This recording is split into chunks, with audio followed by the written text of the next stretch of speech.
3 बुनियादी चीजें हमें रखनी चाहिए शादी के लिए, जो हम नहीं रखते हैं। सबसे पहली चीज कि वो शिर्क व बिदअत से पाक हो। कुरान में पढ़ेंगे अल्लाह ताला इस गुनाह को कभी माफ नहीं कर सकता कि उसके साथ किसी को शरीक ठहराया जाए। और सबसे बड़ा बुहतान यह है कि आदमी कहे कि अल्लाह के सिवा भी कोई इबादत के लायक। तो सबसे पहले जिस चीज की हमें ताकीद करनी है वो है कि अल्लाह के सिवा देखे कि किसी और की इबादत तो नहीं करता है, किसी और की पनाह तो नहीं तलब करता है।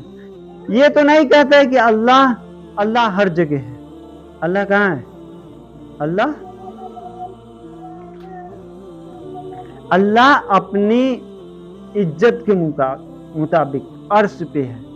उसकी ताकत हर जगह है, चाहे वो समुद्र हो, नीचे से नीचे समुद्र हो, चाहे वो आसमान की कितनाओं भी ऊंचाई है। अल्लाह की ताकत हर जगह है। अल्लाह अपनी जलाल के मुताबिक वो अर्श पे मुस्तविल। तो सबसे पहले शादी करें तो इस चीज का एहतमाम करें कि उस शिर्क व बिदअत से पाक।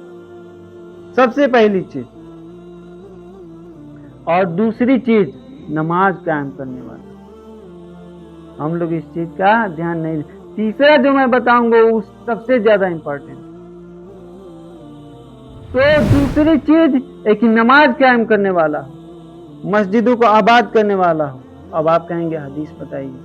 अल्लाह के नबी करीम सल्लल्लाहु अलैहि वसल्लम ने फरमाया है कि काफिर और मुसलमान के दरमियान फर्क करने वाली चीज नमाज है।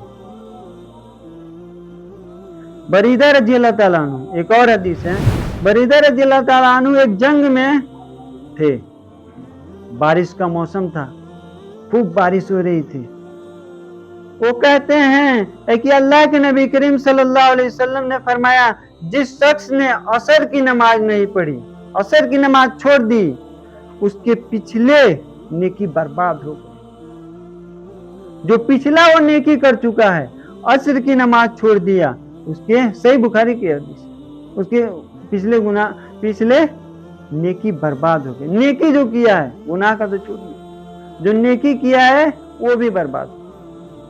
तो दूसरी चीज सबसे अहम वो है कि हम इस बात का ख्याल रखें कि जिससे शादी हो रहा है, जिस लड़के से हो रहा है या जिस लड़की का लड़के से कर रहे हैं, तो एहतमाम नमाज का एहतमाम करता है।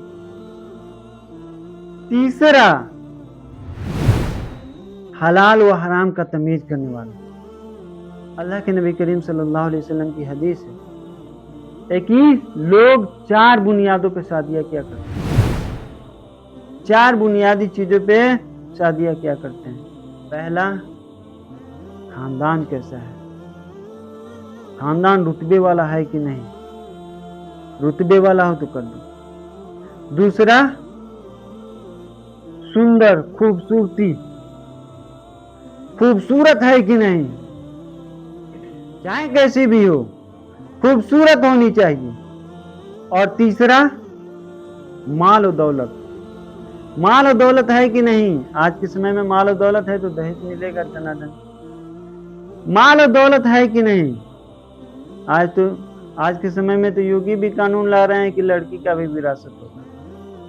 तो इस बुनियाद पे। और चौथा, दीनदारी की बुनियाद। और फिर कहते हैं अल्लाह के नबी, तुम दीनदारी को ऊपर रखो, सबसे ऊपर रखो। माल के बुनियाद पे मत करो, केवल खूबसूरती के बुनियाद पे मत करो, या केवल खानदान के बुनियाद पे मत करो, बल्कि इस बुनियाद को तरजीह दो कि वो नेक है कि नहीं, चाहे वो लड़का हो चाहे वो लड़की। आज हम लोग देखिए नमाज गायब है, शिर्क व बिदअत में अल्लाह का डर नहीं है, अल्लाह का खौफ नहीं है, शिर्क व बिदअत में मुब्तला है।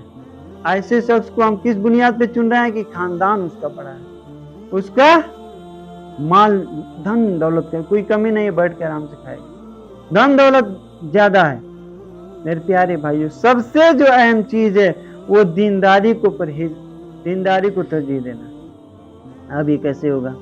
हम लड़के हैं तो कोशिश करें कि हम खुद नमाज पढ़ें, खुद अल्लाह को एक माने, अल्लाह का खौफ करें, اللہ کے قرآن میں آپ پڑھیں گے جب جب جہنمی جہنم میں جائیں گے، جہنمی جہنم میں جائیں گے تو جنتی ہوں گے، وہ پوچھیں گے کہ تمہیں کس چیز نے جہنم میں لائی؟ تو کیا جواب دے گا کہ ہم لوگ نماز پڑھنے والوں میں سے نہیں، ہم نماز قائم کرنے والوں میں سے نہیں۔ پیارے بھائیوں ساتھیوں، یہ اہم چیز ہے کہ ہم نماز کو قائم کریں، اپنے دین کو افضل رکھیں، دینداری اپنے اندر لائیں۔ شادیاں تو مال و دولت کے اعتبار سے ہو جا رہی ہیں، خاندان کے اعتبار سے ہو جا رہی ہیں، لیکن سب سے افضل، ہم لوگوں میں کاسٹیزم نہیں ہے، کیول کیا ہے کہ ہاں یہ، لیکن دینداری جس کے پاس ہے وہ سب سے افضل ہے۔